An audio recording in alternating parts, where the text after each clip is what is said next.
Bueno, pues de agradecer la puntualidad a quienes, bueno, pues habéis venido con la hora y tal, y bueno, que se vayan incorporando el resto de compañeras según vayamos avanzando. Así yo puedo hacer una pequeña introducción, ¿no? Para haceros una devolución de lo que llevamos de módulo hasta ahora y bueno, y así cuando se incorporen las personas nuevas, pues están ya justo en el debate. Bueno, buenos días a todas, buenas tardes, depende en qué lugar del Atlántico estéis. Lo primero que quería empezar es, primero agradeciendo vuestra participación y después también pidiéndoos disculpas porque este tema del cambio de horario con la primavera nos ha pillado un poco desprevenidas, y no lo habíamos tenido en cuenta a la hora de la convocatoria y nos hemos dado cuenta rápidamente hoy. Amaya nos ha saltado la alarma y entonces, bueno, pues el tener que retrasar la actividad una hora, pues le ha supuesto que algunas personas no se hayan podido incorporar. Por eso vamos a grabar la sesión y la vamos a dejar colgada en el en la plataforma que estamos utilizando para todo el curso y para este módulo en concreto. ¿De acuerdo? Mi idea es hacer una pequeña introducción que tiene que ver un poco con el objetivo que teníamos al plantear este módulo y un poco con el itinerario que habíamos dibujado, ¿no? Y luego presentar a las dos compañeras que tenemos hoy con nosotras, a Miriam Nobre y a Marta Monasterio. Y después hemos pensado en articular este diálogo a través de dos preguntas. Entonces, mi objetivo ahora mismo es, en 5 minutitos, explicaros pues el objetivo que teníamos con el módulo, el recorrido que vamos a hacer y presentaros a las dos compañeras. Como sabéis, esta formación está dentro de un curso mucho más amplio, ¿no? Que está dirigido un poco a fortalecer las capacidades de las organizaciones de la economía solidaria, incorporando diferentes herramientas. Y hay dos módulos, bueno, que estoy dinamizando yo, que serían este módulo que estamos haciendo, el de economía feminista y economía solidaria, y el siguiente módulo que comenzaremos el 18 de abril sobre organizaciones habitables, ¿no? Y los dos módulos van un poco relacionados, ¿no? Con este primer módulo lo que queríamos hacer de alguna manera es presentar cuáles son las principales claves que desde la economía feminista y desde el ecofeminismo se están poniendo encima de la mesa para superar las relaciones capitalistas y patriarcales, y también introducir todo lo que tiene que ver con la economía de los cuidados, introducir su importancia como base a partir de la cual construir las economías alternativas, transformadoras, populares, solidaria, como cada una las llame, ¿no?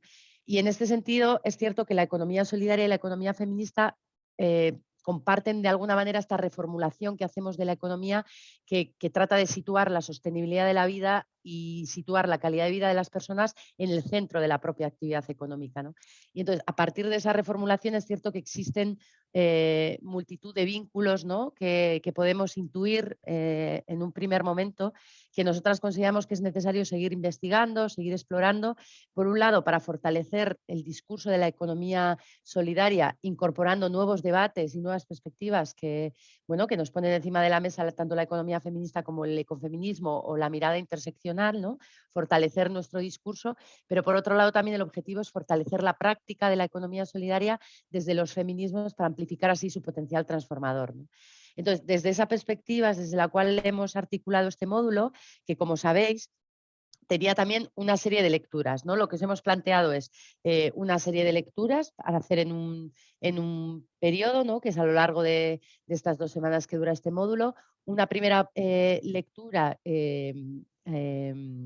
bueno, que escriben Amaya Pérez Orozco y Astrid Asenjo, que lo que trata de hacer de alguna manera es presentar cuáles son los principales elementos que podrían caracterizar las diferentes visiones que hay sobre la economía feminista. Otra que está firmada por Miriam Nobre, en lo que hacemos, lo que tratamos, en lo que Miriam Nobre trata de hacer de alguna manera es buscar cuáles pueden ser las confluencias o las convergencias entre la economía solidaria y la economía feminista para plantear una agenda común transformadora, ¿no? Y una última que está centrada en la interseccionalidad como herramienta de justicia para la justicia de género y para la justicia económica, ¿no? Estas son como las 3 lecturas más o menos obligatorias que planteábamos en este módulo, y además, como sabéis, hay una serie de materiales complementarios que creemos que bueno, que pueden ampliar un poco el campo o complejizar un poco todos los análisis que estamos haciendo, ¿no? Si recordáis también, planteamos una actividad inicial que le llamábamos barómetro de opinión, Y en esa actividad lo que os proponíamos eran 4 frases, ¿no? 4 afirmaciones, y os pedíamos que os posicionarais totalmente de acuerdo o totalmente en desacuerdo con esas afirmaciones. Es un ejercicio un poco tramposo porque en realidad os planteábamos 4 afirmaciones que eran, bueno, pues que tienen muchos matices y sobre las cuales es difícil dar una opinión así de categórica, ¿no? Pero nos parecía interesante hacer este ejercicio porque en este tipo de, a veces de frases, ¿no? Y de argumentos que se dan para defenderlas o para rechazarlas, pues salen muchos de los elementos que la economía feminista, el ecofeminismo, la visión interseccional quieren poner hoy, quieren ponernos encima de la mesa, ¿no? Y por eso nos parecía un ejercicio interesante, ¿no? Tenéis como está todo esto en el módulo, si consultáis el foro vais a poder ver un poco qué aportaciones han hecho el resto de compañeras, pero yo quería traeros aquí como 2 cositas, ¿no? Una de las frases que hacíamos, ¿no? Una de estas frases categóricas un poco tramposas, era esta idea de si el crecimiento, o sea, esta idea de que el crecimiento económico, entendido como incremento del Producto Interior Bruto, es necesario para generar bienestar en una sociedad, ¿no?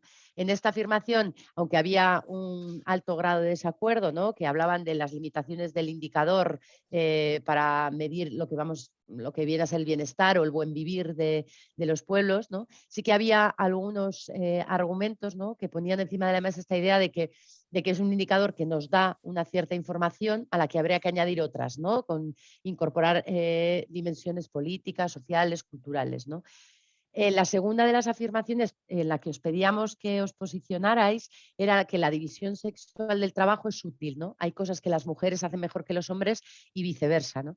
Que en esta afirmación ha habido un amplio desacuerdo, ¿no? Vinculado con esta idea de que hemos naturalizado esa división sexual del trabajo, pero que no, ciertamente no hay cosas que las mujeres sepamos hacer o que los hombres sepan hacer, ¿no? Sin embargo, a pesar de que existe ese amplio desacuerdo, ¿no? Vemos que esta división sexual del trabajo se mantiene, ¿no? Y de alguna manera resulta útil al desarrollo capitalista, ¿no? La tercera de las afirmaciones sobre la que os pedíamos que os posicionarais era que esta, ¿no? La necesidad de conciliar la vida laboral y la vida personal o familiar es un problema privado que debe resolverse de manera individual, ¿no? Hacíamos esta afirmación porque muchas veces desde la perspectiva de la cultura empresarial se suele considerar bueno, todo lo que tiene que ver con las medidas de conciliación como, bueno, como algo, como una cierta concesión de la empresa, ¿no? Como, como algo que se hace en favor de la persona trabajadora, ¿no? En esta afirmación había un total desacuerdo, ¿no? Y se aludía un poco a argumentos que tenían que ver con la corresponsabilidad que diferentes agentes, ¿no? Entre ellos las empresas, las organizaciones, tienen que cumplir en esto de sostener la vida, ¿no? Y la última afirmación que os hacíamos era la de es imposible poner la vida, lo reproductivo, lo relacional, en el centro de una organización que necesita vender para mantenerse, ¿no? Desde esta idea de la prioridad de una empresa, de una organización, de un agente productivo, es siempre la producción, ¿no? En esta afirmación también había un amplio desacuerdo, ¿no? Y se consideraba que, o sea, se ponía encima de la mesa que era un reto complejo de abordar, ¿no? Y que en ese abordar ese reto complejo suponía atender también a los cómo, ¿no? Cómo queremos vender, cómo queremos relacionarnos, cómo estamos haciendo las cosas. O sea, no mirar solo los qué es lo que estamos haciendo, sino poner el foco o prestar especial atención a cómo estamos haciendo las cosas, ¿no? Esto como pequeño apunte un poco de esta actividad inicial, con la actividad con la que abríamos este módulo, que seguía con esas lecturas que os planteaba, ¿no? Y que tiene como su punto medio, uno de los hitos más importantes, esta charla que estamos organizando, ¿no?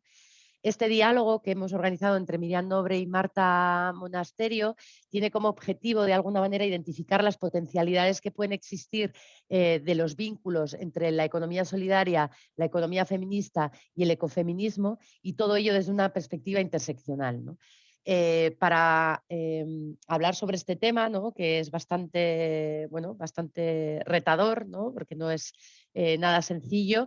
Tenemos por un lado a Miriam Nobre, ¿no? Miriam Nobre viene de Brasil, es agrónoma, integrante del equipo de SOF, ¿no? De Sempre Viva Organización Feminista, y ahí desarrolla actividades de formación, investigación participativa en agroecología, soberanía alimentaria, economía feminista y economía solidaria, ¿no?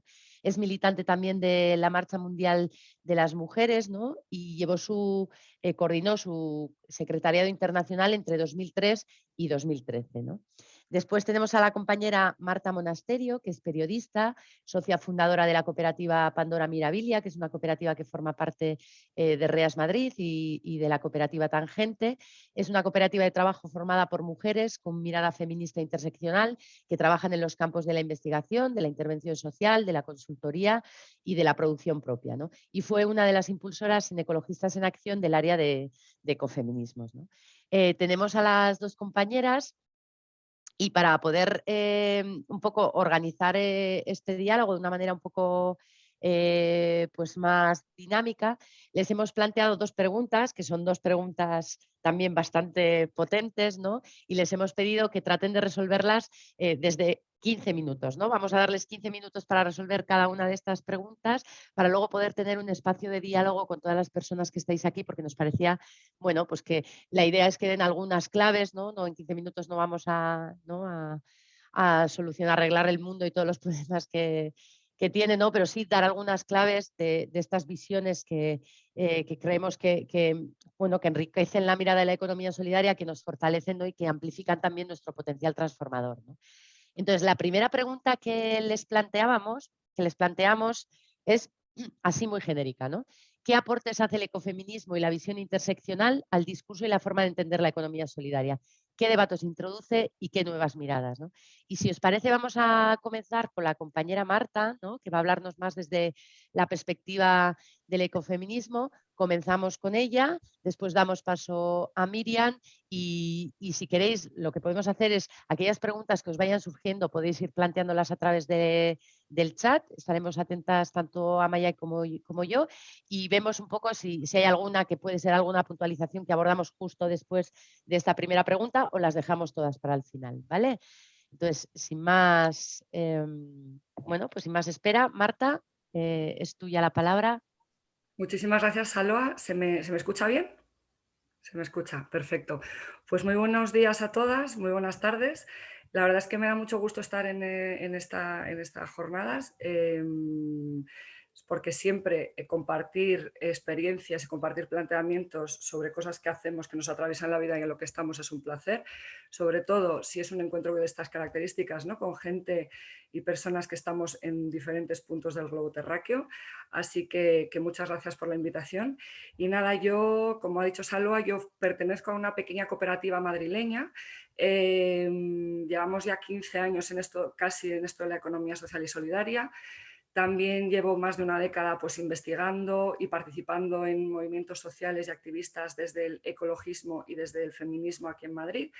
Y desde ahí quiero hablar, ¿no? Y lo cuento porque evidentemente ni la economía social es una, ni el ecofeminismo es uno, ¿no?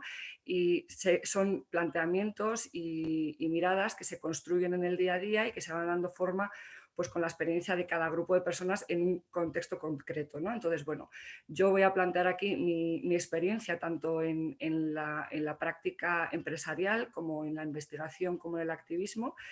Y es una experiencia que ya digo que es abierta, que está en diálogo, que está en construcción y es un poco un aprendizaje de prueba y error, ¿no? Bien, para empezar a responder la pregunta, ¿no? ¿Qué aportaciones hace el ecofeminismo al discurso y a la forma de entender la economía social y solidaria? Yo quiero decir que, bueno, que tal y como ha dicho Saloa, ecofeminismo y economía social y solidaria tienen muchísimas cosas en común, ¿no? O sea, para empezar, tienen todo un campo semántico parecido. También hacen ambos planteamientos hacen una mirada crítica al modelo de desarrollo actual, al modelo económico capitalista, ¿no? Ahora mismo neoliberal, que es un poco el impuesto por Occidente, ¿no? Como el sistema menos malo de la economía, ¿no? Como el único que tenemos.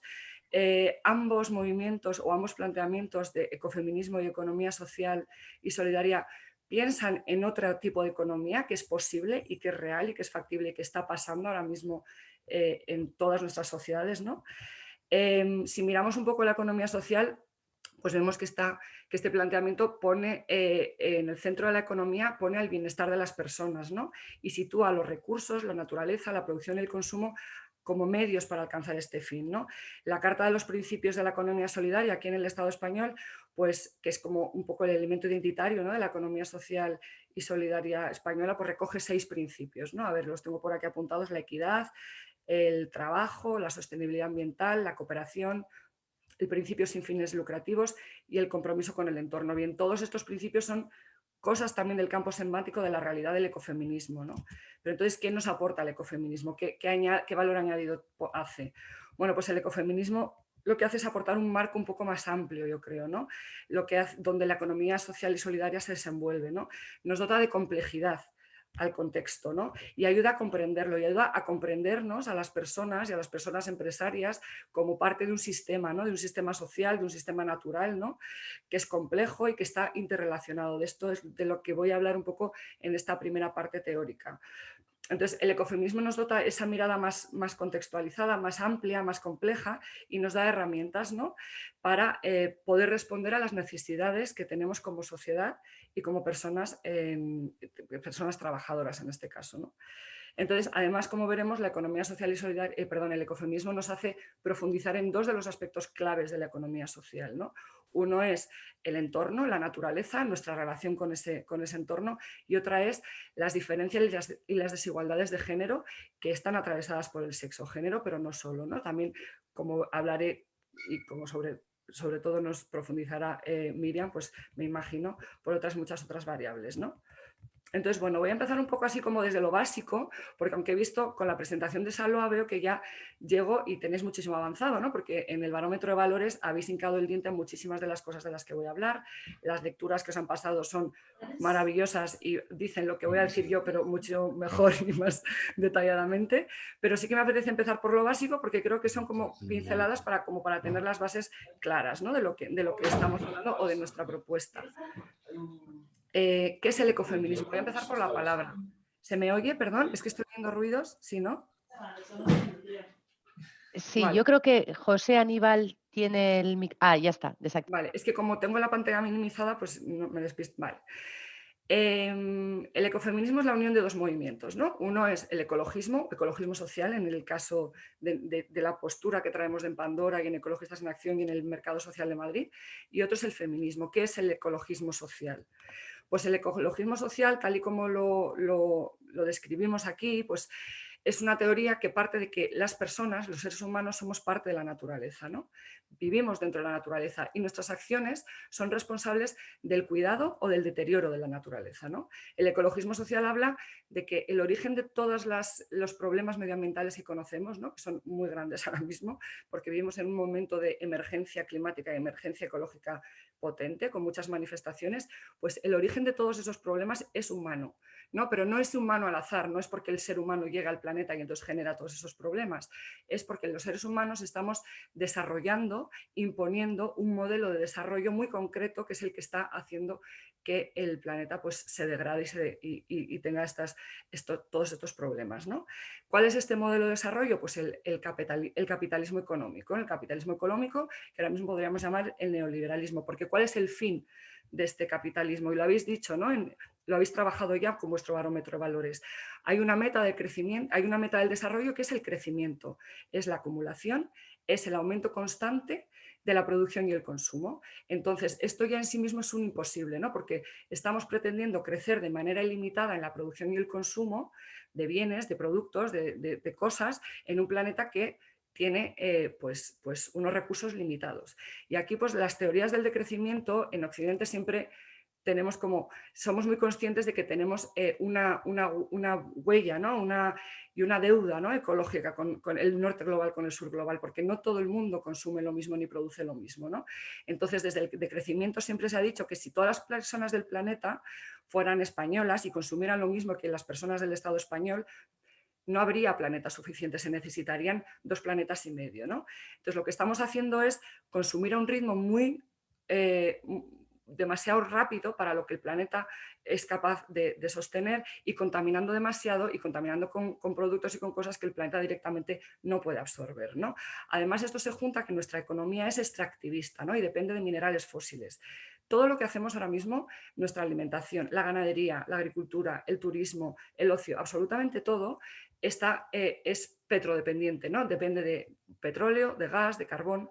Y esto tiene un problema porque la quema de todos estos carburantes pues genera cambio climático, genera contaminación, bueno, y un montón de problemas ecológicos, ¿no? Entonces, ¿qué es lo que pasa? ¿Qué es lo que dice el ecologismo social? Estamos con una economía que es lineal, que no hace un retorno de las materias primas al medio ambiente, que genera muchos residuos, que genera mucha contaminación y que es posible y que además estamos agotándolo, ¿no? ¿Y por qué es posible que mantengamos este nivel de vida? Porque el modelo económico que se importa, ¿no? Que se exporta, perdón, desde el norte global y que ya desde el sur global también se está imitando, ¿no? Y se sigue, pues podemos tener este nivel de vida, este nivel de consumo, porque estamos robando, ¿no? a nuestras generaciones futuras todos estos materiales y también porque estamos robando a otros territorios del sur global pues sus recursos naturales, ¿no? Entonces, por eso el ecologismo social dice esto es insostenible y hay que darle la vuelta. Este paradigma del crecimiento hay que darle la vuelta y encontrar un modelo pues, de sostenibilidad, ¿no? Aquí es donde entra en juego el feminismo, porque ¿qué es el feminismo? Bueno, para feminismo podríamos hablar de feminismos, que son muchos y muy variados y heterogéneos, pero yo voy a traer aquí los aspectos que el ecofeminismo trae para sí como más significativos, ¿no? No quiere decir que sean los únicos, pero sí los que más nos interesa destacar, ¿no? Para empezar, el feminismo es un movimiento de emancipación de un grupo social o un grupo humano que son las mujeres que denuncian el patriarcado como el movimiento, como el sistema de dominación más antiguo de la humanidad, ¿no? Un sistema de dominación por el cual los hombres, los varones, tienen más poder económico, político, social, moral, material, todo sobre las mujeres, ¿no? Esto se traduce en machismo y esto se traduce en desigualdades graves, ¿no? y palpables. Entonces, ¿por qué, aunque el mundo ha evolucionado mucho y aunque el patriarcado existe desde hace milenios, pues sigue habiendo patriarcado, sigue habiendo machismo, que se perpetúa por una educación diferenciada, ¿no? Ahora mismo en todas las sociedades naces y te colocan en eres un hombre o eres una mujer y no se tiene en cuenta la diversidad que pueda haber de personas y se nos catalogan en un sistema binario, ¿no? A partir de ahí se nos ascriben una serie de comportamientos, características, mandatos, etcétera, que lo que nos hacen es colocarnos en una jerarquía y eso es lo que produce las desigualdades, ¿no? Bueno, definición básica de la socialización del patriarcado, el feminismo actual, ¿no? Las corrientes de ahora, pues también dice que no somos dos grupos estancos, el machismo no solo es porque no es el único sistema de poder, ¿no? También está el clasismo, está el racismo, está la LGTBofobia, la homofobia, el capacitismo, hay muchísimas opresiones solapadas, ¿no? que dicen algunas teorías feministas, que es lo que hace que configura las identidades y es lo que nos hace estar en una determinada escala u otra, ¿no? El feminismo lo que dice es hay que mirar la realidad en su complejidad, hay que mirar la diversidad humana y hay que identificar estas desigualdades para poder erradicarlas, ¿no? ¿Qué es lo que nos dice también el feminismo? Y nos traemos al ecofeminismo, es la economía feminista, ¿no? Nos habla de que este sistema a ver, un segundito. Nos dice que este sistema es posible no solo porque, como dice el ecologismo, estamos depredando los recursos naturales, también estamos explotando recursos humanos y también se están explotando cuerpos de personas y trabajos que hacen esos cuerpos y esas personas, ¿no? Aquí entra toda la teoría de los cuidados. ¿Qué son los cuidados? Que Amaya Pérez Orozco, que la tenéis en vuestras lecturas, no es una economista de aquí, pues lleva muchos años investigando y publicando cosas sobre los cuidados. Ella dice, los cuidados del mantenimiento de la vida y de la reproducción social son aquellos trabajos que han desarrollado tradicionalmente las mujeres, ¿no? Pero no son solo esas cositas de mujeres, no es solo eso, los cuidados tienen que ser, es todo lo importante, ¿no? Ella dice, está el trabajo asalariado y luego está todo lo demás importante, porque los trabajos de cuidados es lo que mantiene la vida, ¿no? Es cuidar a personas pequeñas, cuidar a personas mayores, cuidar a personas dependientes, cuidar a personas autónomas con las que vives que necesitan cuidados, cuidarte a ti misma, ¿no? Entonces, este capitalismo del que estoy hablando no sería posible sin esos trabajos de cuidados que están invisibilizados, que están despreciados, que no están remunerados y que no se computan como si fueran trabajos, ¿no? Aquí el feminismo dice, se habla de trabajo productivo, el que da dinero, y se habla de trabajo reproductivo, pero esta escisión entre dos mundos es ficticia, porque los trabajos reproductivos también entran dentro de la cadena de cuidado, de la cadena de la producción, ¿no? Porque si no fuera por los trabajos que realizan de manera invisible mayoritariamente las mujeres, pues las personas no podríamos salir al mercado de trabajo y estar produciendo 10 horas. Porque ¿dónde están esos señores que trabajan? ¿Quién les hace la comida? ¿Quién les hace les plancha la ropa? ¿Quién les cuida a sus hijos? ¿Quién cuida a sus madres? ¿No? ¿Quién les atiende emocionalmente? Hay muchísimos trabajos que entran dentro de esa cadena productiva, aunque se les desprecia por completo y no se les tiene en cuenta, ¿no? Por tanto, el ecofeminismo, y ya voy aterrizando, lo que critica es un modelo de desarrollo que es insostenible por todas partes, ¿no? Por un lado, porque es depredador con el entorno, porque todo este crecimiento lo que causa es cambio climático, ducha química, deforestación, etcétera, etcétera. Y por otro lado también es explotador de personas y de trabajos, ¿no? Porque se basa en esas desigualdades. No podría mantenerse si no hubiera esa explotación de cuerpos y de personas, ¿no? He hablado de mujeres y de hombres, pero también es una explotación de personas del norte global con el sur global, ¿no? Por ejemplo, o de entornos urbanos con entornos rurales, ¿no? Las personas que alimentan el mundo son las que más invisibilizadas están, las que sus trabajos no se tienen en cuenta y sin embargo son las que están alimentándonos a todas, ¿no? Entonces el ecofeminismo señala esta teoría, perdón, señala a este modelo económico y dice es insostenible por ese motivo, ¿no? Pero además, esto no es solo un modelo económico, el neoliberalismo no es solo un modelo de hacer economía, también es un sistema de pensamiento. Entonces las ecofeminismas hablan de un paradigma neoliberal, porque hay toda una ideología que sustenta este modelo económico, que es la que lo hace posible y la que lo justifica.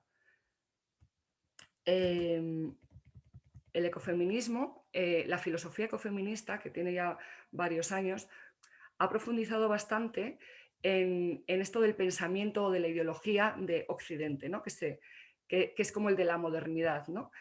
En los escritos o en la teoría ecofeminista se señala mucho el siglo XVII, ¿no? Cuando en Occidente empezó aquella época que se llama la modernidad, donde la ciencia, donde las universidades se erigen y se empiezan a separar de las iglesias, ¿no? y de la religión. Entonces, el sujeto, hombre, blanco, europeo, se erige como el motor del desarrollo, ¿no? Que es el que tiene la razón, el que tiene la ciencia, el poseedor de los conocimientos, ¿no? Y ahí se empiezan a fijar las relaciones entre el ser humano y la naturaleza, ¿no? Es un periodo, el de la modernidad, que luego da paso a la Ilustración, al año de las luces, y dura varios siglos, ¿no? Y es un momento importante porque se fijan las relaciones del ser humano y la naturaleza y se fijan hasta hoy, ¿no?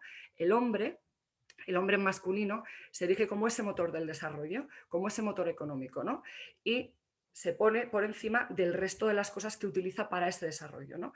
Por un lado está el hombre y su razón, ¿no? Y por otro lado está la naturaleza, están las mujeres, con su emoción, ¿no? Con su especie de naturalidad o salvajismo, ¿no? Entonces, el hombre, es muy interesante ver, hoy no me daba tiempo, pero es muy interesante ver frases que filósofos, científicos, médicos, desde de hace siglos, hacen y cómo comparan a las mujeres con la naturaleza, ¿no? Aquí el ecofeminismo dice que el pensamiento occidental divide la realidad en dos polos opuestos, ¿no? Por un lado está el hombre enfrentado a la naturaleza, como si fuéramos cosas diferentes, sin entender que el ser humano formamos parte de la naturaleza, ¿no? Pero por otro lado está el hombre enfrentado a la mujer, la razón enfrentada a la emoción, el espacio público enfrentado al espacio privado, lo productivo enfrentado a lo reproductivo, ¿no? Entonces aquí se jerarquizan, se crean dos polos opuestos y uno se oculta y se desprecia frente al otro, ¿no? Las ecofeministas del sur global y las decoloniales, ¿no? Feministas decoloniales nos recuerdan a toda la teoría ecofeminista clásica europea que hemos venido haciendo aquí, que esta visión dual del mundo no empieza en la modernidad, ¿no? Preexiste a ella, porque con la colonización, ¿no? Con la colonización de Europa y luego también de África, el hombre blanco llegó para entender que él era el que tenía poseedor del conocimiento y del desarrollo y entró para explotar y poseer pues, los recursos naturales y las personas que estaban en esos territorios, ¿no? Entonces, este pensamiento, claro, ahora ya no estamos como hace siglos, pero y hemos evolucionado y nos hemos modernizado. Bueno, modernizado es una palabra que muy mal traída, ¿no? Hemos mejorado en algunos aspectos, pero qué duda cabe que este sistema de pensamiento sigue arraigado, ¿no? Entonces, el ecofeminismo, cuando trabaja y cuando señala al paradigma neoliberal, dice, hay que entender este sistema de pensamiento y hay que desgranarlo. Y hay que entender también cómo funciona el neoliberalismo y hay que desgranarlo, ¿no? Porque esto es un paradigma, es todo un sistema complejo, ¿no? ¿Qué es lo que propone el ecofeminismo? Bueno, pues propone otro paradigma. Dice, el ecofeminismo, el neoliberalismo no nos sirve porque es depredador, porque explota, porque genera miseria, porque genera emergencia climática, porque genera dolor, porque genera desigualdades, ¿no? Entonces, vamos a poner otro paradigma de desarrollo donde se ponga la vida en el centro, ¿no? Donde se pongan los cuidados en el centro. Los cuidados entendidos, como decía Maya Pérez Orozco, como ese motor de la sociedad, ¿no? Que sean los cuidados realmente los que nos hagan evolucionar, los que rijan esa economía, los que rijan esa sociedad, los que rijan las políticas públicas, ¿no?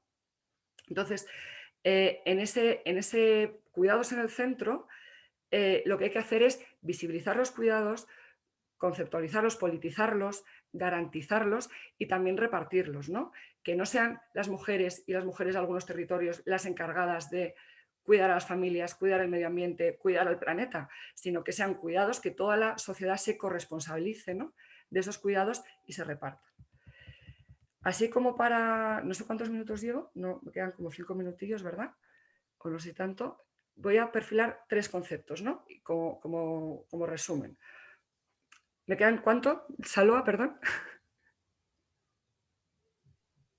Yo diría que unos 3 minutitos o algo Vale, así, pero perfecto. bueno, Pues podemos tirar a 5, ¿eh? vale, nada, 3 minutos. Pues de todo esto, algunos conceptos que me sirven para luego en la segunda pregunta hablar de herramientas, ¿no?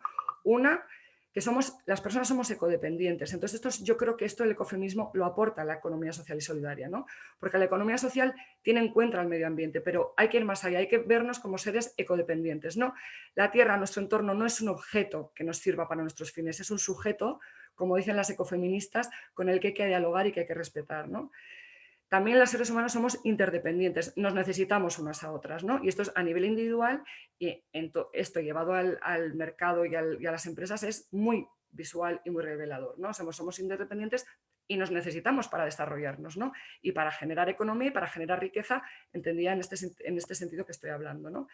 Y en tercer lugar, tenemos límites. Y esto de los límites lo voy a desarrollar más a la hora de hablar de herramientas prácticas, ¿no? Porque el planeta tiene límites y las personas tenemos límites. Y hay que respetarlos si realmente queremos poner esta vida en el centro y queremos atender a nuestro bienestar. Por último, ¿cuáles son los criterios de este nuevo paradigma que propone el ecofeminismo? Pues una triada, ¿no?, de sostenibilidad ambiental, de equidad entre personas, equidad de género, pero también equidad entre territorios, equidad entre personas diversas, ¿no?, y justicia social. Esa sería como que el ecofeminismo mira cualquier pedacito de la realidad, mira la economía, mira la alimentación, mira la movilidad y plantea y sueña un mundo diferente. Y en ese soñar lo que dice es que hay que tener muy claro que en todas las propuestas que hagamos se tienen que respetar estos 3 criterios, ¿no? Sostenibilidad, equidad y justicia social, porque si no, no nos vale, ¿no? No nos vale un mundo ecoeficiente si, por ejemplo, hay una élite que gestiona todos los recursos y luego hay una mayoría de la población que está explotada o que está tiranizada, ¿no? No nos sirve, queremos que sea justa, que no haya desigualdades y que sea sostenible. Y ahora ya le doy paso a Salwa o a Miriam y muchas Sí. gracias. Gracias, Marta, por plantearnos así en 15 minutos un marco analítico tan amplio, la verdad. Muchas gracias. Damos paso a Miriam. Olá, graças por me haber invitado. Eu hablo desde Brasil, desde São Paulo. Nosotras somos también parte de una red latinoamericana que es la red Rente, de Mujeres Transformando la Economía. Y así ya tuvimos posibilidad de diálogo con REAS algunas veces, entonces una vez más estamos acá. Y también bien contenta de ser parte hoy de esta comunidad Comparte, que tiene un nombre tan bonito, además de tener gente también de América Latina. Y muchas gracias a Loa por haber hecho una síntesis que ya nos hizo ser parte de estas las reflexiones que ustedes están desarrollando. Y también muchas gracias a Marta, que ha hecho un maravilloso inicio de conversación planteando todas las cuestiones centrales, además de nos poner en un marco, no sé si para ustedes es importante, pero acá en Brasil siempre es importante nombrar que la economía solidaria que estamos construyendo es contrahegemónica a la economía capitalista y que tiene el sentido de construir otras formas de hacer economía y socioeconomía y sociedad. No es una idea de cómo organizar a la gente que no se integre en la economía capitalista y funcionar y seguir de manera funcional al sistema.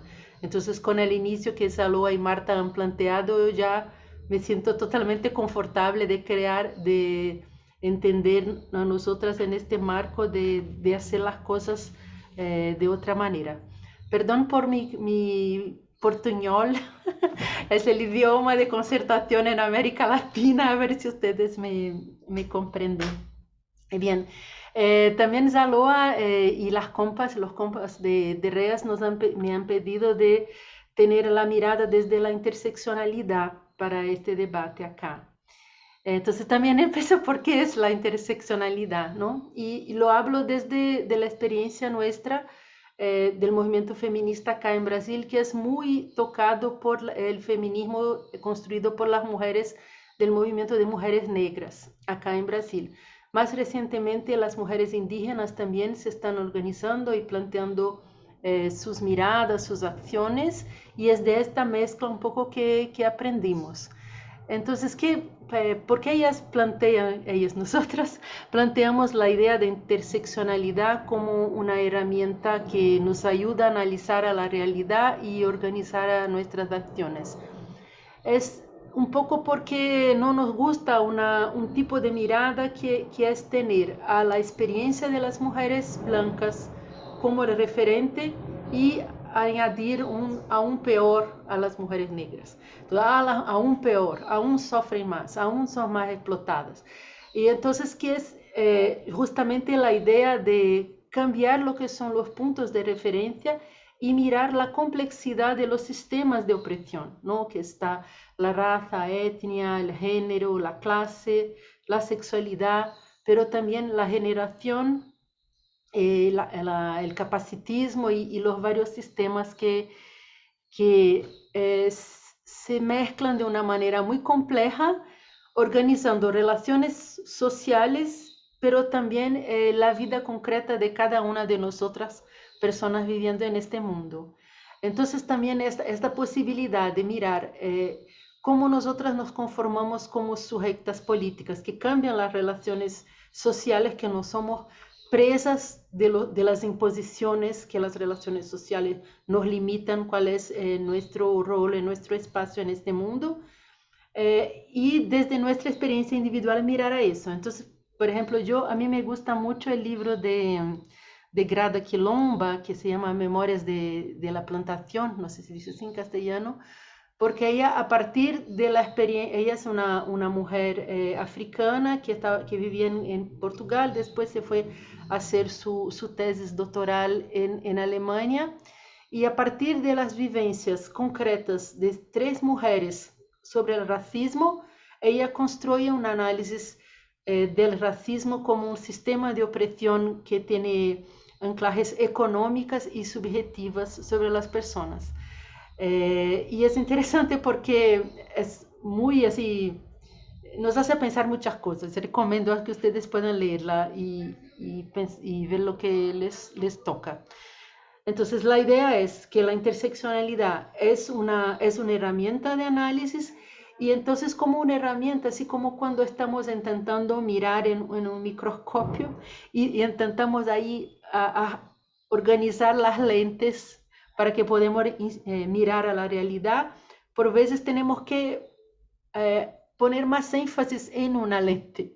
Entonces, por veces, desde nuestra experiencia, yo hablo más como una mujer negra, trabajadora de acá del sur, y a partir de esta mi experiencia voy intentando buscar lo que son las interrelaciones, ¿no? Entonces, es así, creemos que es parte del proceso de construcción de esta herramienta, de tal vez mirar a una situación de opresión con más énfasis, y ahí ir buscando las interrelaciones. Y la experiencia concreta que vivimos también es el referente, no en un sentido de que yo soy oprimida hoy como mujer, mañana como trabajadora, pasado mañana como negra, pero como yo me corporifico estos sistemas de opresión en mi vida cotidiana. Y entonces esta idea de la complejidad de las relaciones, que por veces en el proceso de ajustar a la percepción ponemos énfasis en una situación más que en otras, y la relación, el pasaje todo el tiempo entre las relaciones sociales y las relaciones y cómo vivimos las experiencias en nuestra persona, en primera persona. Porque incluso esta idea entre individuo y colectividad, que siempre en el feminismo nos ha planteado muchas cuestiones, cuando miramos desde experiencias no occidentales, de las mujeres negras en África o de las mujeres indígenas, tenemos otras percepciones, ¿no? De cómo, por ejemplo, una persona, un individuo puede tener en sí lo que es de su comunidad, lo que es un proceso colectivo. Entonces, esa también es una cuestión. Bien, con esta, intentando utilizar ahí estas gafas de la interseccionalidad, yo tenía dos sugerencias así para pensarmos en este primer momento. Voy a hablar un poco de la situación como es ahora, y después en la segunda pregunta hablar lo que podemos aprender un poco en la construcción de alternativas que tienen como protagonismo sobre todo a las mujeres negras e indígenas de acá del sur. Una cuestión, y es bueno que como ustedes han ya debatido el tema de la división sexual del trabajo, que me parece muy evidente que ustedes ya tienen esa percepción que existe una división sexual del trabajo, que esta división de hecho hace esconder a lo que es el trabajo no remunerado de cuidados realizado mayormente por las mujeres, mismo que este trabajo sostiene la organización económica, ¿no?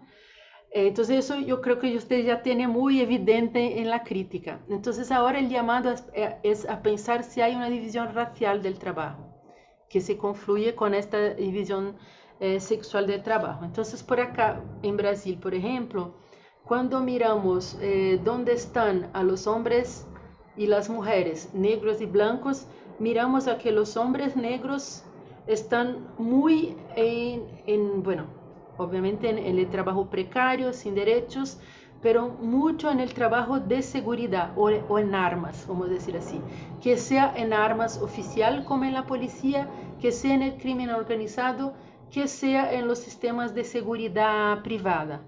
Entonces acá en São Paulo, en la ciudad donde yo vivo, la primera actividad económica formal para los hombres negros son los sistemas de seguridad privada. Y en el informal están en los sistemas de entrega de alimentos con bici, con moto y tal, que también son sistemas muy, muy precarios.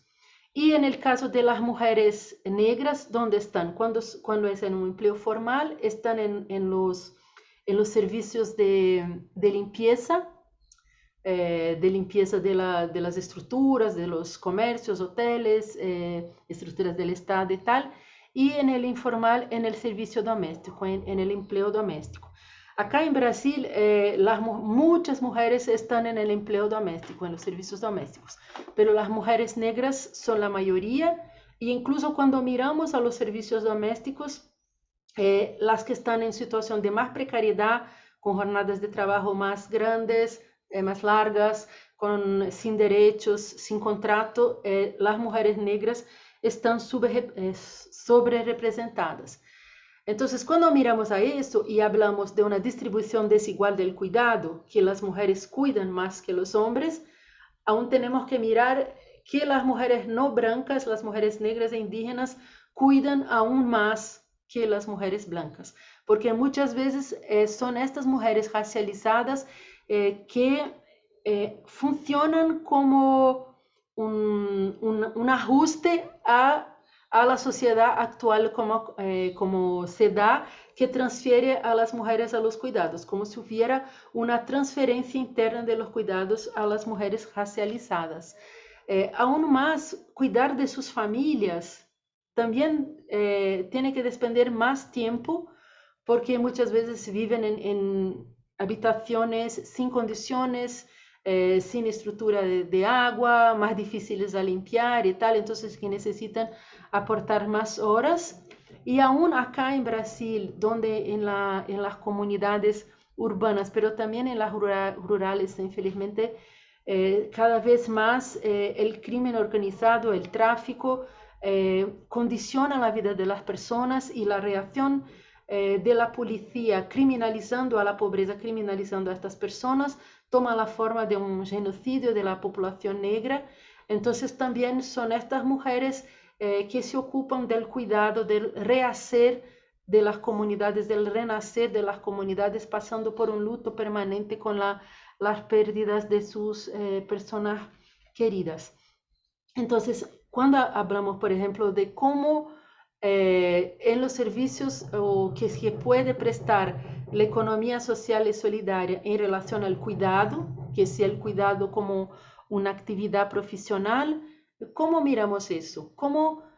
¿Quién son las mujeres que participan? ¿Y cómo podemos al reconocer lo que es la experiencia de las mujeres racializadas, pasar por procesos ¿cómo puedo decir? Que saquen de estos servicios todo lo que tiene de una memoria de servidumbre, de un trabajo servil.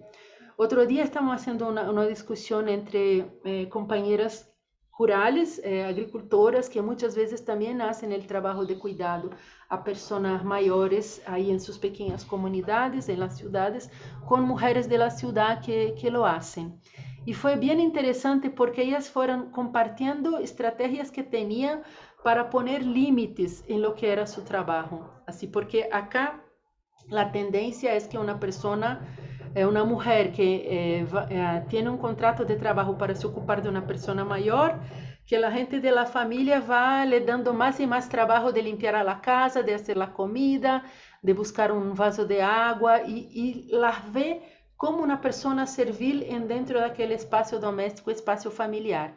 Entonces, ¿cómo fortalecer a las mujeres para lograr en una condición que trabaja sola dentro del espacio doméstico, en relaciones de poder muy difíciles, que se sienta apoyada por su organización, por su cooperativa, para poder poner límites en este tipo e incluso buscar otras formas de pensar el cuidado de las personas mayores que no sea solo en un ámbito privado familiar, ¿no? Cómo poder poner este tema como una preocupación de una política pública que se mezcla con lo comunitario y que del comunitario saca lecciones y tal, y de ahí sacar todo lo que es la memoria de una economía de plantation, que también esta otra idea, ¿no? Que ¿cómo se llama? Angela Davis lo ha sistematizado muy bien, como que las economías de nuestros países, sea el Estados Unidos, sea Brasil, sigue siendo organizada por esta lógica de ocupar al territorio, expulsando a las personas que ahí viven para integrarlo en la economía con la forma del monocultivo, ¿no? Y con entonces una utilización intensa de la naturaleza y una utilización intensa del trabajo de las personas. Entonces, hasta hoy este modelo organiza la forma como el capital se relaciona con los territorios, se relaciona con el trabajo de las personas. Entonces, ¿cómo podemos entender la lógica de la economía de plantation no importa qué actividad que estemos hablando, como ahora yo estoy hablando del cuidado de las personas mayores, y cómo entonces teniendo esta conciencia nos sentimos más fuertes, nos organizamos para confrontar esta lógica. Y el otro ejemplo que tiene que ver con esto es cómo estas estructuras se institucionalizan en el Estado. El racismo institucional, el racismo presente en el Estado.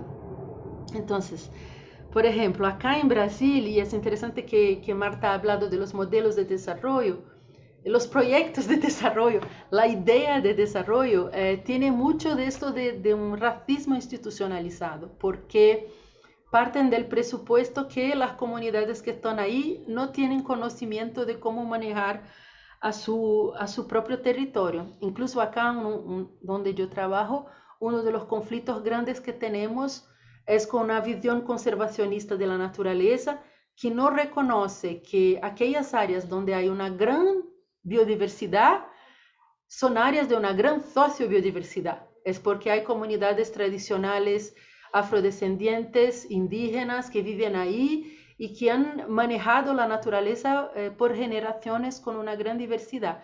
Entonces ellos consideran que para mantener la naturaleza tienen que expulsar las personas de ahí o tienen que controlar la manera como ellas manejan la naturaleza.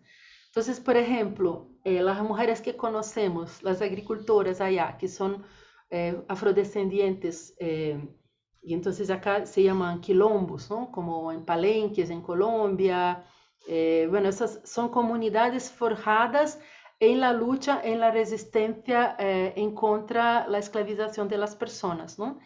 Ellas tienen una manera de hacer la agricultura que es mezclando diferentes plantas, que es ocupando el espacio de manera circular, plantando en bola, como ellas dicen, que no tiene nada que ver con la idea de una agricultura eficaz que quiere plantar en línea. Lo más moderno que tienen es plantar 2, 3 plantas, así como que consorciadas o algo así. Porque ni logran entender la manera como ellas plantan, cuánto de experiencia de observación por generaciones hay ahí, incluso en la adaptación de esas plantas que están ahí. Entonces, cuando llegan con la política, cuando llegan con el programa, llegan con esta mirada toda que tiene una cierta forma de considerar el espacio, que tiene una cierta forma de organizar a las informaciones, incluso de pensar a la matemática y de forma muy evidente una manera de mirar el tiempo y una progresión del tiempo. Entonces, el reto ahí que no es un llamado a pensar cómo nuestras organizaciones, cuando hablamos de organizar la economía de otra manera, que de hecho incluya, tenga la interseccionalidad como herramienta, pasa por nos abrir a escuchar en una escucha activa de cómo estos pueblos, estas comunidades se relacionan con el espacio, consideran los tiempos, organizan su relación con el territorio y la relación entre ellas, esta gente misma, porque de ahí vamos a empezar a tener a las herramientas para ajustar a estas gafas de interseccionalidad que podemos utilizar en relación a la realidad donde estamos inseridas y en el funcionamiento mismo de nuestras organizaciones. Yo creo que con eso me paro para que sigamos en la discusión. Sí, muchas gracias, Miriam. Se nos va el tiempo, al final van pasando como los minutos. Ahora sí, en esta segunda pregunta os voy a pedir así como que la clavéis, ¿no?, con el tiempo. La segunda pregunta era qué potencialidades identificábamos en esta articulación, en el caso de Marta, de la mirada ecofeminista con la práctica de la economía social y solidaria para abordar esto que hemos llamado transformación feminista de la economía, ¿no? Y en especial aquí nos interesaba abordar todo lo que tiene que ver con la división sexual del trabajo y el tema de los cuidados, ¿no? Y para Miriam sería la misma pregunta, pero más desde una mirada... Perdón, me he muteado antes de darte paso. Marta. Empiezo, entonces arranco, ¿verdad? Bueno, pues nada, vamos ahora a la práctica, ¿no? ¿Qué herramientas desde el ecofeminismo podemos encontrar para llevar a la práctica todo esta teoría, ¿no? O estos planteamientos o estos debates? Yo quería hacer 2 apreciaciones previas. Una es que no existe un manual, esto es evidente, pero lo digo, no existe un manual, un itinerario claro de, bueno, para hacer que tu empresa o que tu entidad de la economía social sea ecofeminista tienes que hacer esto, esto y esto, ¿no? No hay pócimas mágicas y no hay un botón donde el cambio sea así. Esto es un diálogo, es un construir, es un probar y acertar y errar, ¿no? Entonces, bueno, desde ahí es desde donde nos lo tenemos que plantear, ¿no? Y la segunda apreciación es que lo ha introducido un poco Miriam, ¿no? Lo cierto es que la economía social y solidaria va en contra de, o sea, actúa en contra de la inercia de la economía capitalista, ¿no? Es subversiva esa economía capitalista, quiere transformar la economía capitalista desde dentro. Lo que pasa es que paradójicamente también dependemos en parte de esa economía capitalista, ¿no? Porque al menos, por lo menos, las entidades que yo conozco y donde nosotros estamos, que es en una ciudad como Madrid, ¿no? El capitalismo nos imbuye. Entonces, nosotras intentamos trabajar e ir contra las lógicas capitalistas y a la vez dependemos de esa economía, ¿no? que queremos transformar. Y esto pues, nos posicionan en situaciones pues, a veces complejas y contradictorias, ¿no? Y difíciles. Y voy a poner algún ejemplo, ¿no? Nosotras en mi cooperativa pequeñita o en mi grupo cooperativo, que no lo he contado, en Pandora formamos parte de un grupo cooperativo que somos más de 15 cooperativas, nos unimos para tener más fuerza, ¿no? y para poder intercooperar y poder ser más resilientes. Pues nosotras en esas entidades queremos cooperar, ¿no? Pero lo cierto es que el mundo económico es tremendamente competitivo y nos exigen pues, ser muy, muy competitivas, nos exigen ser las mejores, nos exigen ser muy baratas, ¿no? Otro ejemplo, nosotras queremos pagarnos bien, ¿no? Queremos tener vacaciones, queremos tener jornadas limitadas, queremos poner la empresa al servicio de las medidas de conciliación y corresponsabilidad, pero claro, es un sector el nuestro que además lo paga muy mal y en momentos de crisis pues a esto no le dan mucha importancia. Entonces, ¿qué hacemos en esas situaciones, no? Nosotras queremos pagarnos bien y reconocernos esos derechos, pero la economía de donde nuestros clientes, que son la administración pública o clientes privados, no tenemos esas fuentes de ingreso, ¿no? O en tercer lugar, queremos trabajar con tranquilidad, de crecer en ese ritmo, tener más presente los ritmos vitales, los ritmos más sostenibles y en cambio muchas veces los clientes nos exigen muchísima rapidez, nos exigen unos ritmos muy exigentes, ¿no? Entonces, a veces tenemos que tomar decisiones que no nos gustan, ¿no? A veces tenemos que decir, venga, pues este trabajo lo hacemos aunque no nos paguen todo lo que deberían, o no, ahora mismo vamos a rechazar presentarnos a este concurso público, aunque nos parece que es fundamental porque no cubre, porque nos obligan a bajar el precio y no cubre nuestras necesidades básicas para poder poner esa vida en el centro, ¿no? Entonces, bueno, el caminar, el intentar hacer esta mirada ecofeminista también es una especie de intentar encontrar el equilibrio entre lo que queremos y lo realista, ¿no? Entonces, aquí el ecofeminismo, yo pensando, ¿no? En la pregunta, ¿qué es lo que realmente aporta el ecofeminismo aquí? Pues yo creo que me sale pensar que lo que aporta es como una especie, nos hace de brújula, ¿no? Nos muestra dónde está esa meta del desarrollo que queremos, ¿no? O dónde está esa meta del objetivo de nuestras empresas, ¿no? ¿Cuál es nuestra meta, ¿no? Como empresa? ¿Para qué trabajamos? ¿Queremos trabajar para sobrevivir? ¿Queremos trabajar para vivir bien? ¿Para hacer cosas que tengan sentido? ¿Para hacer ese cambio de transformación social, ¿no? Que está escrito en nuestros principios, está escrito en nuestros estatutos? Y entonces, bueno, ahí es donde el ecofeminismo pues, nos ayuda a repensarnos de vez en cuando y a ponernos y a poder parar, ¿no? Y decir, bueno, pues venga, vamos a pensar esto como lo estamos haciendo, vamos a otra vez, insisto que en todas nuestras contradicciones, ¿no? Entonces, bueno, al pensar en las herramientas las he querido ordenar en 5 conceptos que tienen que ver mucho con lo que hemos hablado y bueno, las voy a ir como desglosando un poquito. La primera es trabajo, ¿no? Ya hemos hablado del trabajo, la división sexual del trabajo, el trabajo mal llamado productivo y reproductivo, esta distinción, ¿no? de que hay trabajos que sirven para el crecimiento, que sirven para crear dinero, que es lo productivo, y hay trabajos que no, que solo sirven para la reproducción, ¿no? Cuando la reproducción vemos que es una frontera ficticia, ¿no? En las empresas solidarias, aunque tengamos otra imagen, otra idea de construir economía y de construir sociedad, también nos pasa esto, ¿no? Caemos en esta dicotomía. Y también tenemos al interior de nuestras empresas nuestras actividades consideradas productivas, las que nos dan dinero, que son como las importantes, ¿no? Son pues dar una charla, hacer una ponencia, dar un taller, escribir una investigación, hacer una consultoría, lo público, ¿no? En mi caso, en nuestra cooperativa pequeña somos todas mujeres. En la cooperativa, en el grupo cooperativo hay hombres y mujeres, pero nos podemos imaginar dónde están esas personas, ¿no? Esta división de sexual del trabajo, quién está en esas tareas, ¿no? Que son más reconocidas, ¿no? Aunque todo el mundo tengamos salarios, hay actividades que se reconocen más, pues suelen ser más masculinas, ¿no? Y por supuesto, si ya le metemos la variabilidad de interseccionalidad que nos ha ilustrado Miriam, pues nos podemos imaginar que, claro, en Madrid la diversidad es, por lo menos en el entorno de la economía social hay un gran reto, ¿no? Porque la diversidad, hay mucha gente diversa en Madrid, pero resulta que nuestro entorno pues, todavía es bastante homogéneo en ese sentido, ¿no? ¿Y quiénes están en las tareas reproductivas? Porque las hay, ¿no? Las mal llamadas reproductivas. ¿Cuáles son esas tareas en la empresa? Muchísimas, ¿no?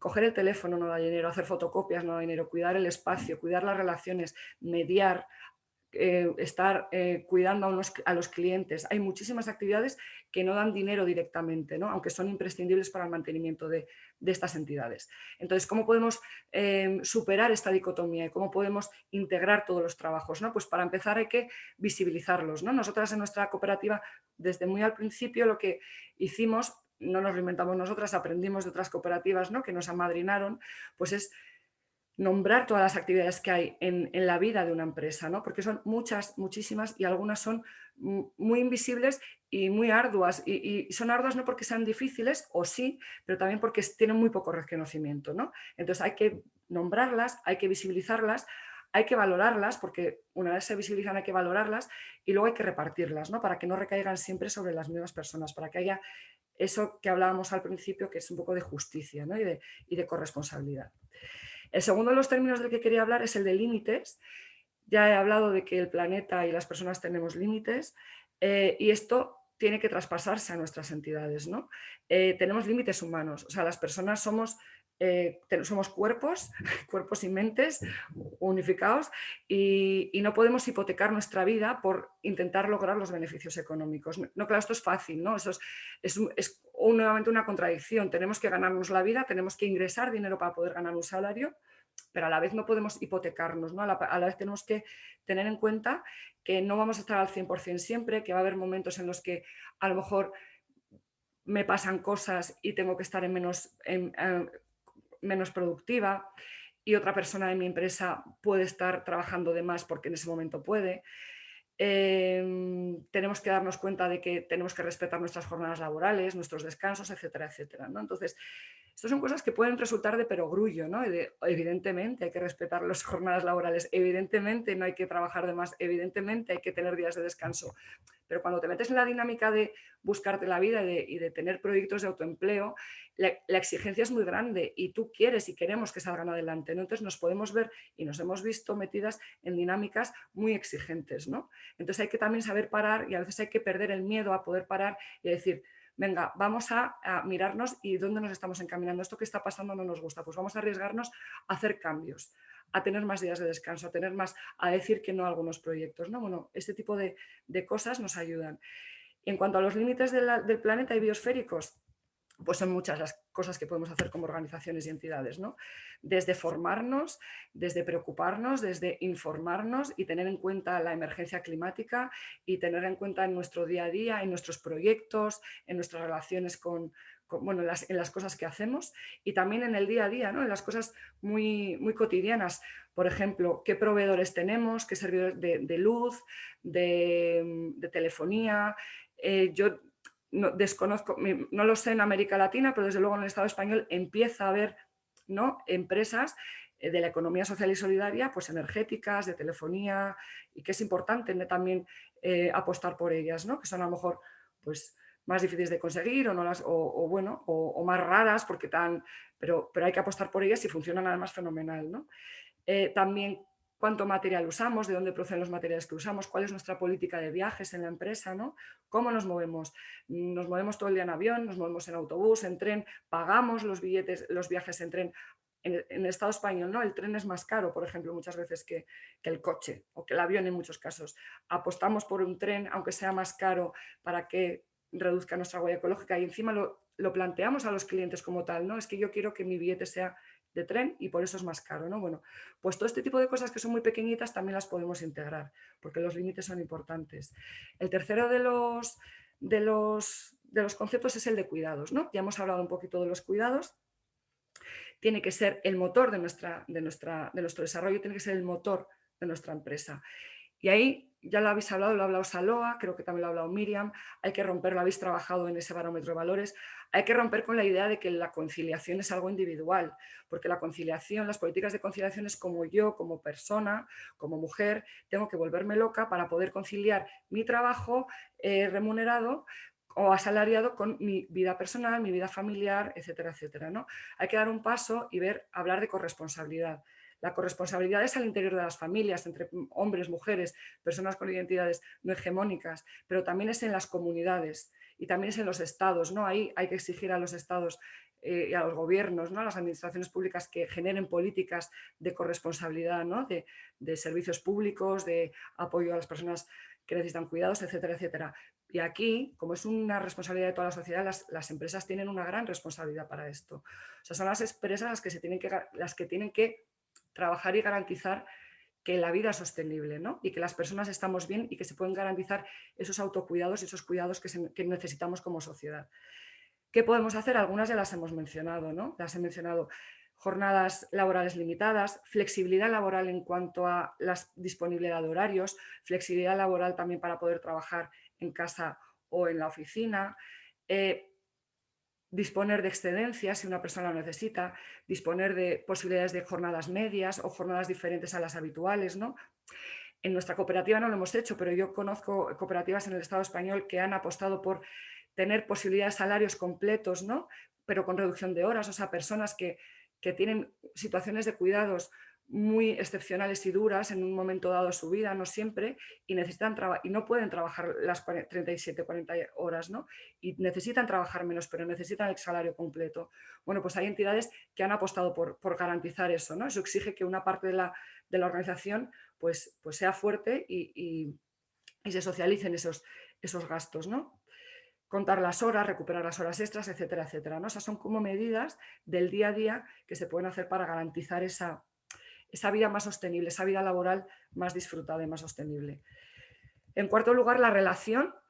No me voy a extender mucho, pero no hay que olvidar que todo grupo humano está atravesado por las relaciones de género, por el sexismo, por el racismo, por el clasismo, por el capacitismo, y como personas que formamos parte de la sociedad, reproducimos todas esas cosas. Aunque estemos en la economía social y tengamos muy buenas intenciones y nos pensemos y queramos cambiar, eso es así, eso es muy importante, pero si no nos damos cuenta y no nos paramos a pensarnos, lo vamos a reproducir, ¿no? Entonces, en la economía social y solidaria, que yo conozco, pues hay diferente nivel de participación, hay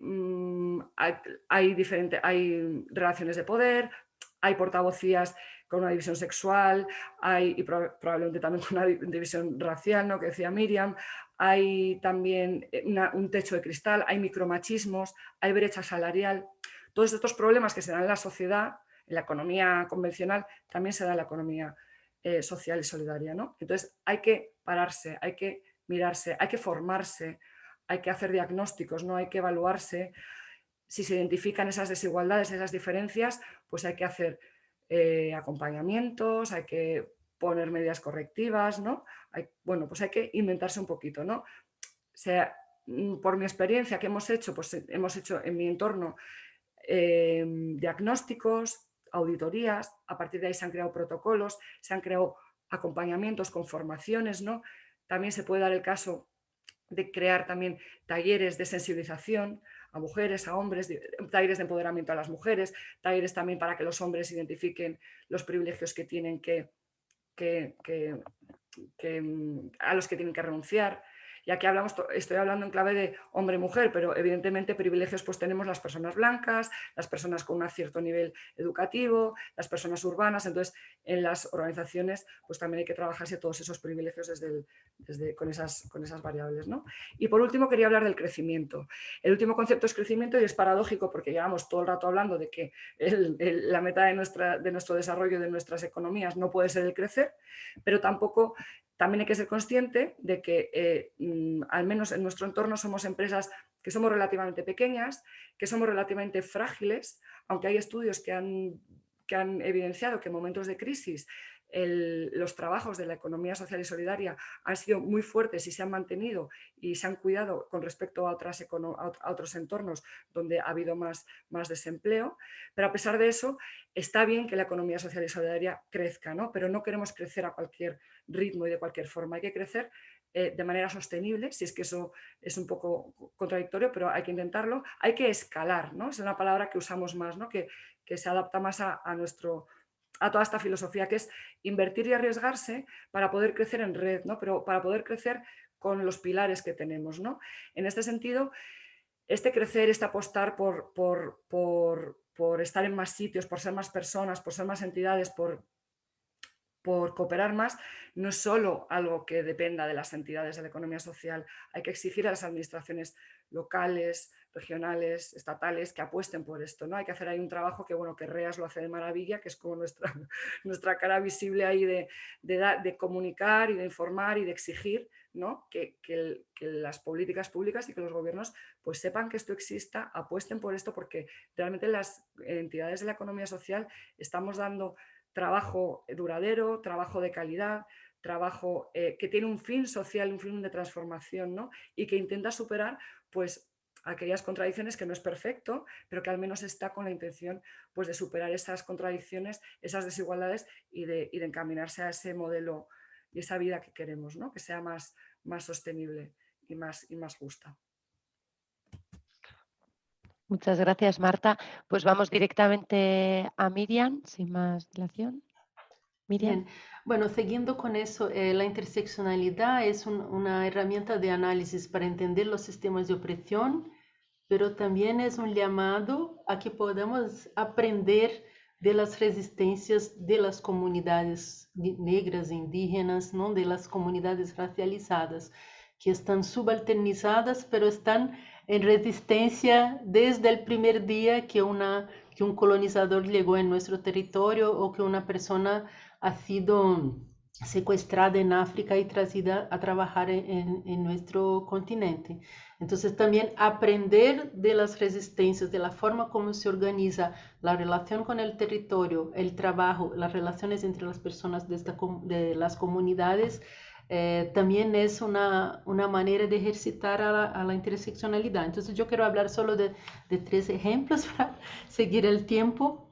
Una cosa es que hablamos mucho del común, ¿no? Y del comunitario. Entonces, ¿cómo podemos reconocer las experiencias del común, de cómo se organiza el común en estas comunidades y aprender con ellas? Aquí en donde yo estoy, las mujeres en las comunidades trabajan mucho de manera conjunta, en mutirão, pero hay muchos nombres y muchas maneras. Esto es interesante. Ellas tienen diferentes formas de organizar el trabajo común y diferentes nombres. Entonces también conocer a cómo las comunidades nombran sus procesos de organización del trabajo nos dice muchas cosas. Claro que estas alternativas se dan también en un terreno de hegemonías patriarcales y colonialistas, y entonces también nosotras nos apropiamos, ¿no? De la manera de organizar el trabajo en el mutirão, al mismo tiempo que sacamos de ahí todo lo que es las miradas patriarcales que jerarquizan el trabajo, que por ejemplo invisibilizan el trabajo de sobre todo las mujeres que se ocupan de hacer la comida, de garantizar que tenga agua, mientras la gente hace el trabajo común. Entonces por eso también hacemos mutirões de mujeres, porque también a nosotros nos gusta organizar el trabajo de una manera que como queremos, en los tiempos que queremos, y que no estemos bajo el juicio de los hombres de cómo es hacer el trabajo de la manera correcta o no.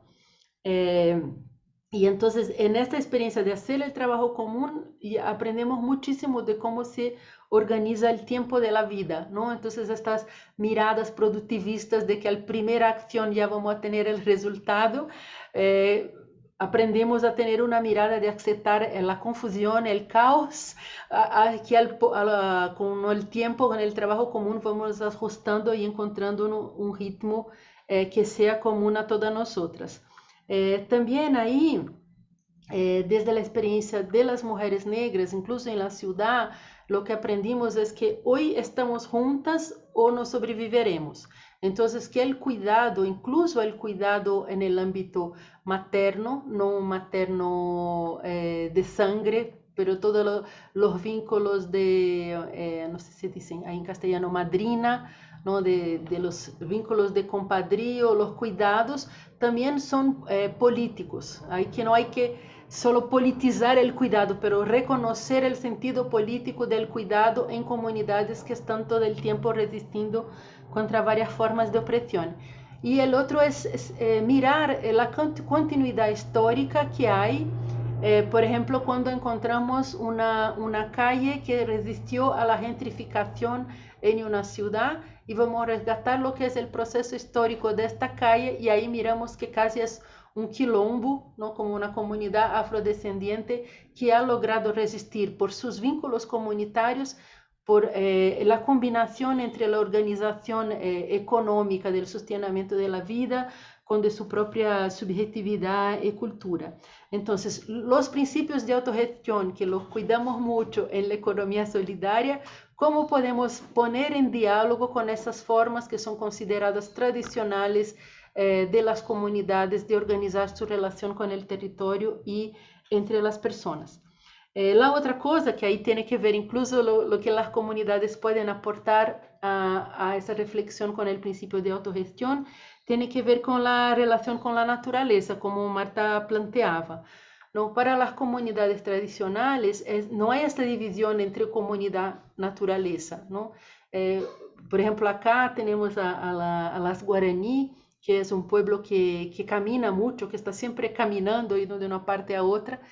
Y entonces yo preguntaba una vez cómo habían decidido que era aquel sitio donde iban poner su vila por un tiempo, ¿no?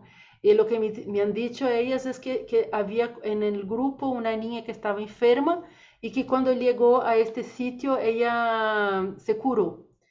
Entonces, para ellas, y es así, la enfermedad de una persona o la cura de una persona es la materialización de un conflicto que se da en la naturaleza o una forma de liberar un territorio para una otra forma contrahegemónica de relacionarse con la naturaleza. Y claro que ahora con la ofensiva de la minería sobre los territorios indígenas, eso nos queda aún más fuerte. Pero al mismo tiempo que creemos que para estarmos de hecho en una solidaridad activa con estos pueblos que están defendiendo a los territorios de estos procesos de explotación capitalista, de contaminación y tal, tenemos que también desartificializar la vida que vivimos en las ciudades.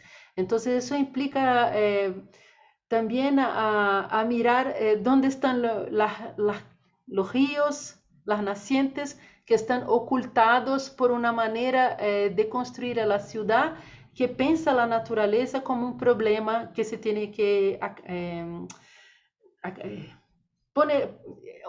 hacer esconder como si una vida urbana, moderna, higiénica es esconder a todo de la naturaleza. Entonces, ¿cómo podemos desartificializar los espacios donde vivimos y nuestra vida misma?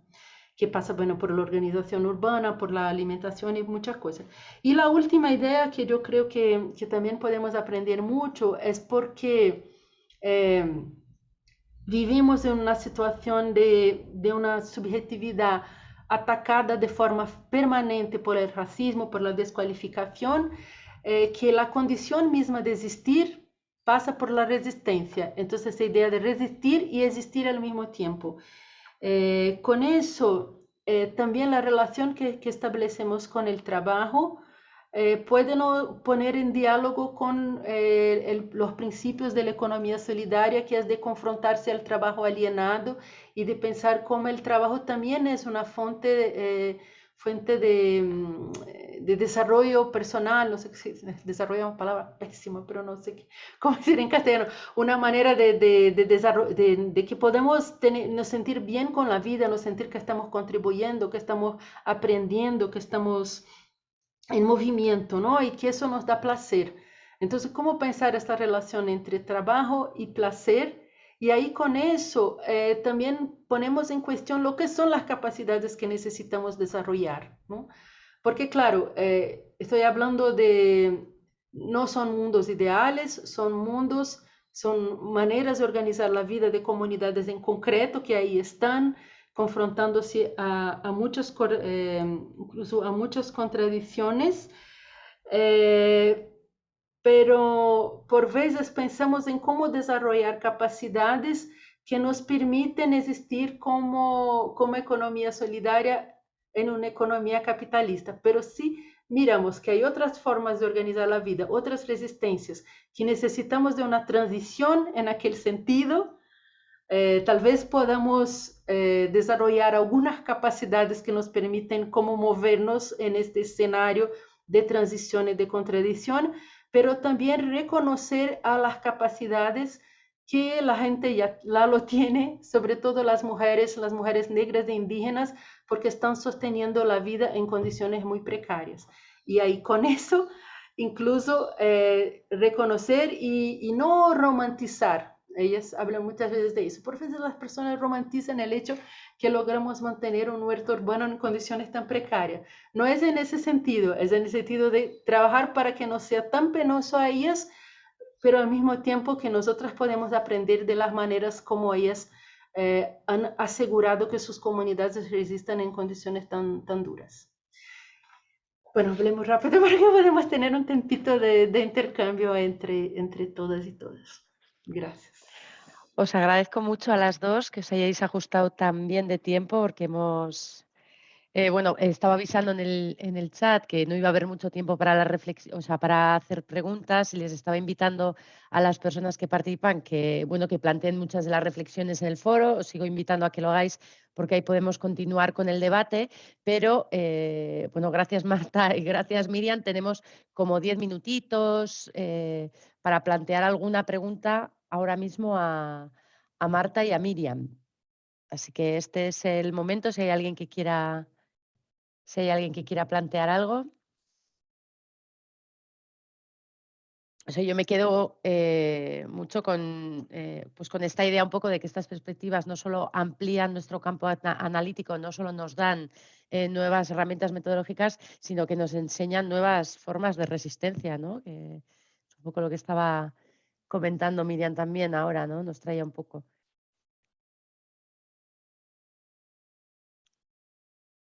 Te dan en el chat, te dan las gracias, Miriam, por aportar esa mirada tan desde el territorio.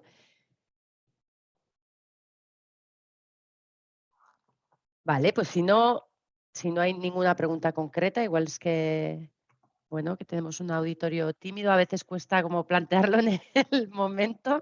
Yo entiendo, lo entiendo perfectamente, ¿no? A veces tienes que hacer un poco de pozo de todo lo que ha pasado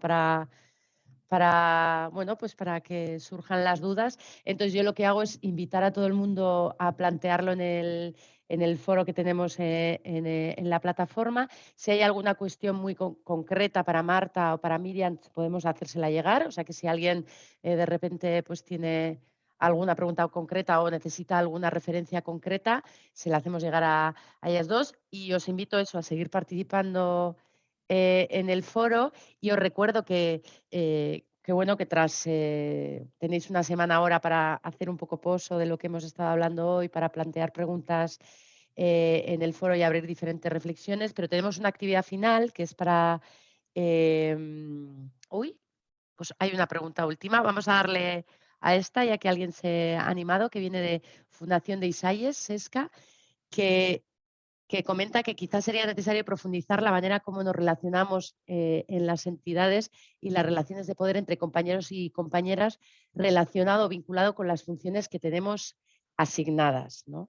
Esta idea un poco también señalaba Marta, ¿no? De que hay una valoración un poco diferente que hacemos de las tareas o lo interno de la organización y que eso tiene un sesgo de género, un sesgo de raza, ¿no? Un sesgo capaciticista, etcétera, ¿no? No sé si sobre eso queréis comentar algo.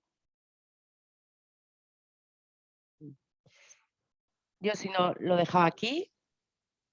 Sí, no, que estoy de acuerdísimo. O sea, que es evidente, ¿no? Que la división sexual y el reconocimiento y el rango y el poder está asociado pues, a todas esas variables que configuran una identidad, ¿no? De una persona, a la racialización, al sexo, al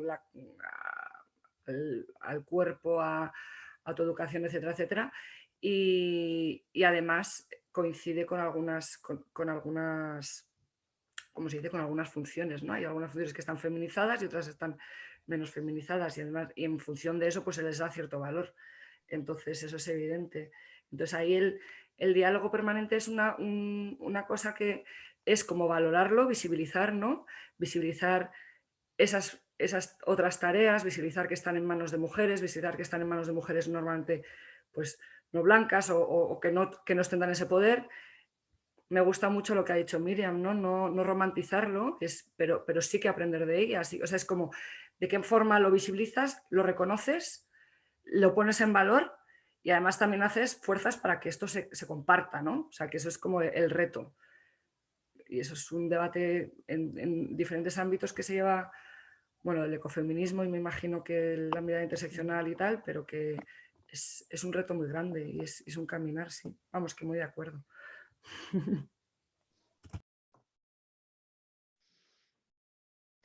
Vale, sí, además es un cambio muy, muy profundo, ¿no? Porque todo lo que tiene que ver con la cultura, ¿no? Todo esto que tiene que ver con los valores, que casi que lo tenemos tatuado ¿no? en la piel, pues son transformaciones, o sea, son ámbitos de transformación muy resistentes, pero que también nos dan, o sea, que tienen mucha potencialidad cuando conseguimos llegar ahí, ¿no? ¿no? Porque cuando estabas hablando del reconocimiento también, poner encima de la mesa, pues un poco lo que comentabais las dos, ¿no? Que hay tareas en las cuales nuestras causas no podrían sostenerse, pero que sin embargo están invisibilizadas y no adquieren esa categoría política que a lo mejor, ¿no? Otras funciones pueden adquirir, pues es una transformación de largo, o sea, muy profunda y de largo recorrido, ¿no? Porque llevamos muchos siglos pensándolo de otra manera, ¿no? Pues yo creo que lo vamos a dejar aquí. Estas cosas nunca me acabaré de acostumbrar a esta cosa online del directo de, bueno, soportar el silencio en un auditorio es complicado, pero aquí en el online es una cosa que a mí me cuesta mucho gestionar, entonces estoy siempre como resolviendo rápido. Quería daros las gracias a todas las que habéis participado, a Miriam y a Marta por, bueno, pues por este ejercicio que habéis hecho de claridad y de síntesis, bueno, espectacular. Lo dicho, invitaros a todas las participantes a seguir un poco este debate en el foro y recordaros la actividad con la que queremos cerrar un poco este módulo, ¿no? Que era esta idea, a partir un poco de todas las lecturas, de esta charla, de todos los debates que hemos abierto en el foro, os planteábamos que hicierais una breve reflexión, con breve digo, me refiero a como 2 o 3 párrafos, ¿no? En la que podamos hablar un poco de cuál es el impacto de todos estos elementos que hemos estado señalando, o sea, de estas claves que nos ofrece la economía feminista, los ecofeminismos, la mirada interseccional, cuál es el impacto que podría tener en nuestras organizaciones, ¿no? O sea, ¿qué elementos así como rápidamente vemos de impacto de incorporar estas claves un poco a la manera en que estamos gestionando, organizando nuestras, bueno, pues nuestras actividades, ¿no? Productivas o de acompañamiento. Entonces, esa es un poco la actividad con la que queremos cerrar. Es también una pregunta muy grande para poco párrafo que os vamos a dejar, pero bueno, os pedimos ahí también como un esfuerzo de síntesis, ¿no?